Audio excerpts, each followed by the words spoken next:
Ipinapahayag ko sa linggong ito na ang mga pintuan ay magbubukas para sa inyo sa aspetong pinansyal upang kayo ay tumanggap at mag-ani mula sa inyong mga inihasik. Walang anumang ginagawa ninyo para sa Diyos ay nasasayang. Kapag kayo ay naghahasik para sa Diyos, kapag kayo ay nagbibigay sa Diyos, kapag kayo ay naglilingkod sa Diyos, ito ay binabalik niya ng higit pa kaysa sa inyong ibinigay. Ipinahahayag ko ang supernatural na pabor sa inyong lahat, sa mga trabahong inyong ina-applyan at sa pinansyal na biyayang darating sa inyong buhay sa pangalan ni Jesus. At ipinapahayag ko na anumang gawain ng inyong mga kamay sa linggong ito ay pagpapalain. Ipinapahayag ko na sa linggong ito kapag kayo ay kumatok sa mga pintuan para sa Diyos, kapag kayo ay kumatok upang ipalaganap ang revival ng Diyos, ang mga ito ay kailangang magbukas.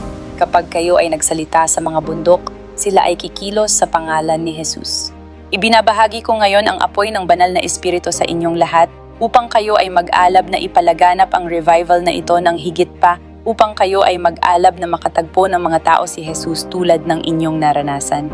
Mag-alab kayo upang sila ay maging malaya. Mag-alab kayo upang makilala nila ang pag-ibig ng Diyos. Mag-alab kayo upang sila ay makapasok sa kaharian at maligtas. Naway mag-alab ang pusong ito para kay Jesus at para sa kanyang pangitain, para sa kanyang pagkilos. Ibinabahagi ko ang higit pang kapangyarihan ng Diyos sa inyo upang maisakatuparan ang dakilang pangitaing ito, ang dakilang gawaing partikular na itinawag ng Diyos sa inyo upang gawin. Naway kayo ay umangat sa kahusayan sa pangalan ni Jesus. Naway magkaroon kayo ng higit na sigasig, higit na motibasyon, higit na apoy, at higit na pananabik na maglingkod sa Diyos sa pangalan ni Jesus.